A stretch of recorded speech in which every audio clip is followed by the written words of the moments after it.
What is the difference between coding and programming? In coding, we think about how to implement the problem in computer. In programming, we think how to solve the problem. Coding is the subset of programming. Programming is the superset of coding. Coding is just taking part in the process of programming.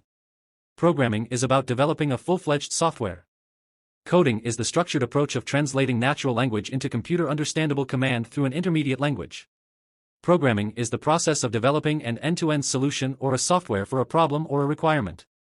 Coding can be started by making use of a simple text editor. Programming requires multiple tools, syntax helper, test frameworks, and third-party libraries. Coding is related to machine-readable code. Programming is creating an executable machine programs.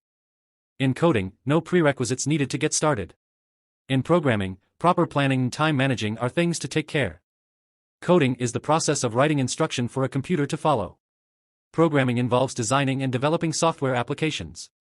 A person should be good at basic knowledge of programming languages and syntax. A person should expertise in algorithms, problem modeling, and project management. As a result, we get a simple solution or a small piece of code. As a result, we get a full ready-to-use application.